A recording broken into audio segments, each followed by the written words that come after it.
इससे पहले बतौर वित्त मंत्री इंदिरा गांधी ने भी बजट पेश किया है, लेकिन लगातार 5 बार बजट पेश करने के बाद ये छठी बार आज निर्मला सीतारमण बना रही हैं और ये अपने आप में सबके लिए देश में गर्व की बात है और खुशी की बात है। लेकिन बात डिजिटल ट्रांसफर्स पर हो रही थी। जफर इस्लाम साहब जो चैलेंजेस वो बता रहे हैं उन सब पर भी जवाब आना चाहिए। और सवाल ये है कि कभी भी देखिए महिला सशक्तिकरण एक ऐसा, देखिए ना, घर बैठ के आप कुछ भी आप मंगा सकते हो। आप ई कॉमर्स जिस रफ्तार से बढ़ा है हमारे देश में कहीं नहीं हुआ है। और ये कैसे हो सका? वो इसलिए हो सका। लेकिन मैं जवाब देना चाहता हूँ अजला जी, मैं इसका एक जवाब नहीं, प्लीज आज तक पे हैं आप। देखिए, मैं ये कहूँ कि सरकार के पास चुनौतियां नहीं है, हमने सारी कुछ अचीव कर लिया है, ये गलत है। हम ऐसा कभी नहीं कहते। चुनौतियां, देश पूरे दुनिया की 20% आबादी आपके देश में रहती है, तो जाहिर है चुनौतियां तो होंगी। कैबिनेट की बैठक खत्म हो गई है, सेकंड आपको टोक रही हूँ, कैबिनेट की बैठक खत्म हो गई है जिसमें ये बजट मंजूर कर लिया गया है। 10:48 हो चुके हैं, बहुत कम टाइम है। छोटे छोटे जवाब। मैं सिर्फ इतना कह रहा हूँ कि चुनौतियां होंगी, लेकिन अगर हम उस चुनौती को फेस करते हुए अगर उसके समाधान निकाल रहे हैं, हो सकता है कि हमने टारगेट किया 100 लोगों को 100%, हो सकता है अगर 68%, 70% पहुंचे तो हम पहुंचे तो सही। हमारे वायदे झूठे खोखले की बात कर रही हूँ मैं। एक बात बेहद महत्वपूर्ण जो अंजना ने कही, एक वक्त ऐसा था, 18 बजट मैंने कवर करे हैं, जब तस्वीरें आती थी इतने बड़ी बड़ी थाके होती थी जिसमें इकोनॉमिक सर्वे से लेकर जो बजट होता था उसकी कॉपी होती थी, उसकी तस्वीर हम दिखाते थे, वहां पर स्निफर डॉग्स आते थे, स्निफर डॉग्स से पूरी चेकिंग होती है। पर्यावरण पर भी बहुत जोर रहता है। एक बार सुना देते हैं, कुछ बाइट्स आ रही है, रिएक्शन है, क्या क्या उम्मीद है। नवनीत राणा निर्दलीय सांसद है, आइए आपको सुना देते हैं वो क्या कह रही हैं।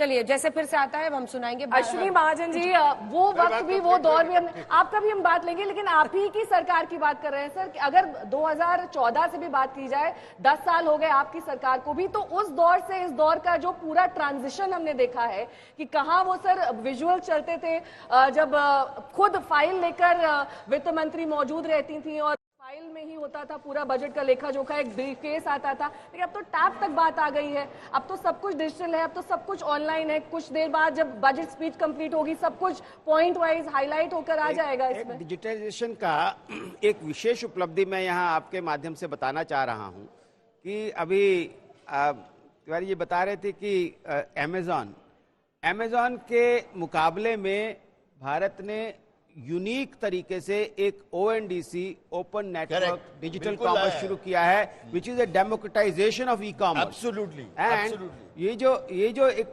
डेमोक्रेटाइजेशन हुआ है, इसके माध्यम से छोटे छोटे व्यापारियों को अपने लोकल व्यापारियों को अपने बाजार मिलने में सुविधा हो रही है और उससे एक बहुत बड़ा एक इकोसिस्टम डेवलप हुआ है। तो मुझे लगता है कि इसके बारे में भी जरूर एक आम उपभोक्ताओं के पास इतना सशक्तिकरण आया है कि वो चूज कर सकते हैं। और मैं एक चॉइस में बजट के लिहाज से एक बात और बताना चाह रहा हूं कि मात्र 1000 करोड़ रुपया खर्च करके हम पूरे देश भर में मुफ्त में ट्रांजैक्शंस करवा रहे हैं यूपीआई के माध्यम से। मात्र 1000 करोड़ रुपया हमारे बजट से खर्च होता है।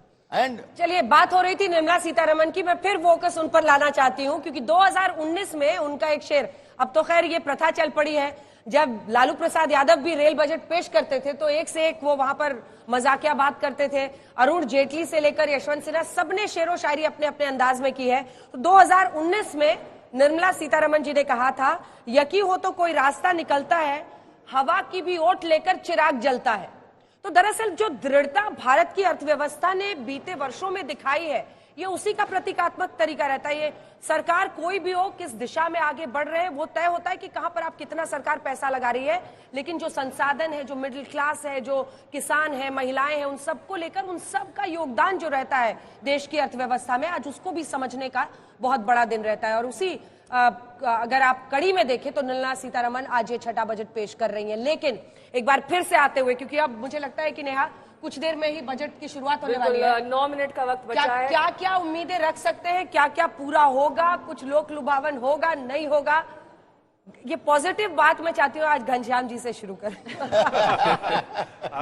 देखिए अगर सबसे बड़ी उम्मीद घनश्याम जी की सबसे बड़ी उम्मीद ये है कि निर्मला सीतारमण जी अपने पुराने रिकॉर्ड को तोड़ेंगी, सबसे लंबा भाषण देंगी और उस लंबे भाषण में जो प्रधानमंत्री जी ने अच्छे दिन का वादा किया था 2014 में, उसकी उपलब्धि बताएंगे कि किस तरीके से सिलेंडर 500 रुपए का हो जाएगा, पेट्रोल 50 रुपए का हो जाएगा, डॉलर 50 पे आ जाएगा। ठीक है, महंगाई पर आप चाहते हैं पॉजिटिव स्टेप हो। जो नेहा जी ने सवाल पूछा था कि कहाँ की रिपोर्ट है, वो ट्रांसपेरेंसी इंटरनेशनल की रिपोर्ट है। 222 वो सब रिपोर्ट हम लोग नहीं मानते हैं। हम लोग केवल वर्ल्ड बैंक की रिपोर्ट, हम लोग वर्ल्ड बैंक की रिपोर्ट मानते हैं। अच्छा, हम केवल ये अपेक्षा कर रहे हैं कि जो शुरुआत हो गया है एजुकेशन पे जैसे बढ़ोतरी आई है वो मेंटेन होगा। स्वास्थ्य पे हम उम्मीद करते हैं कि ज्यादा होगा, थोड़ा पहले से तुलना में हम ये उम्मीद कर रहे हैं इंफ्रास्ट्रक्चर में होगा, ताकि लोगों को कम से कम पैसे में अच्छा गुणवत्ता सामान मिले।